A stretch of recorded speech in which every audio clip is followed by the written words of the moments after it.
Alright guys, how's it going? I hope you're doing very well.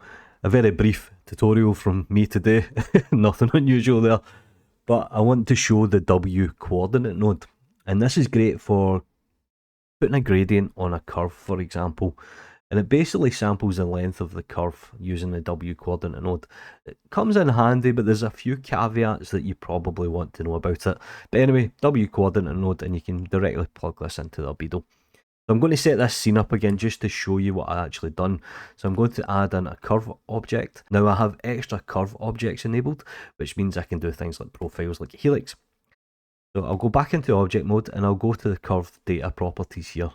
Now be careful if you're messing around with these settings, it can actually not bug it out, but the viewport it doesn't like it.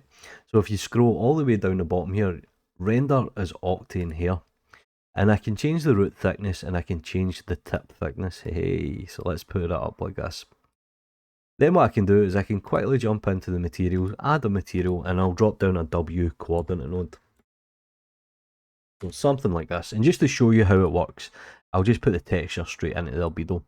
And you can see that it works from a value of 0 to 1 or 1 to 0, black and white pretty much, which means we can then control something like the gradient. So I'll just quickly drop in a gradient. We'll just plug this in between and let's just spank these colours up and make them nice. Let's go for a blue and a purple. There you go. That's the W coordinate nodes, and as you can see, it starts from here and ends here. You can quickly flip this channel around, I suppose. You can flip the colour ramp. But be aware when you're using Octane here that you don't have as much control as you would over a curve. So just as a working example, I'll go back into the object data properties, and because we're not technically using geometry, if you add in full caps it won't work. Same when you go to object and you convert this to a mesh, it won't work either, so just be aware of that. So that is pretty much the W coordinate node. It's very easy to use.